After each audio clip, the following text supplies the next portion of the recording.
மிகப்பெரிய ஒரு மாற்றத்தை இந்த சனி வக்ர பயிற்சி மேஷராசிக்கு தரப்போகிறது. கவலையே பட வேண்டாம்.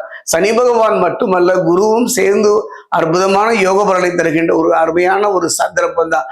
அதே நேரத்துல பாத்தீங்கன்னா, சனி ரேவதி நட்சத்திரத்தில் இருந்து சொந்த நட்சத்திரமான உத்திரட்டாதி நட்சத்திரத்தை நோக்கி பின்னோக்கி நகர்கின்ற ஒரு நிகழ்வைத்தான் நான் சொல்கின்றேன். இது அருமையான ஒரு நிகழ்வுங்க மேஷராசிக்கு. குறிப்பா பாத்தீங்கன்னா, பின்னோக்கி இவர் நகர்வது எத்தகைய தாக்கத்தை ஏற்படுத்தின குடும்பத்துல. ஒரு மனிதன் கோடி கோடியா சம்பாதிக்கிறான், லட்ச லட்சமா சம்பாதிக்கிறான், பட்டம் பதவி வாங்குறான். அத்தனை எதற்காக? நிம்மதியான ஒரு வாழ்வுக்கு தானே. நிம்மதியை இழந்து ஒரு அனாதை போல தவிக்கின்ற உங்க வாழ்க்கை. உழைக்கிறீங்க, கஷ்டப்படுறீங்க, போராடுறீங்க, ஆனாலும் அத்தனை பலனும் உங்களுக்கான இல்லைங்க. ஒரு ஓட்டை குடத்தில் இருக்கின்ற நீரை என்னதான் நிரப்பினாலும் அந்த நீர் அதில் தங்குவதில் போல உங்க உழைப்பும் திறமையும் அறிவும் பிறருக்கு பயன்பட்டதை ஒழிய உங்களுக்கு எந்த விதத்திலும் பயன்படவில்லை. கவலையே பட வேண்டாம். சனி பகவானையும் இந்த இயல்பு நிலை மாற்ற மிகப்பெரிய ஒரு தாக்கத்தை தந்திருக்கின்றது.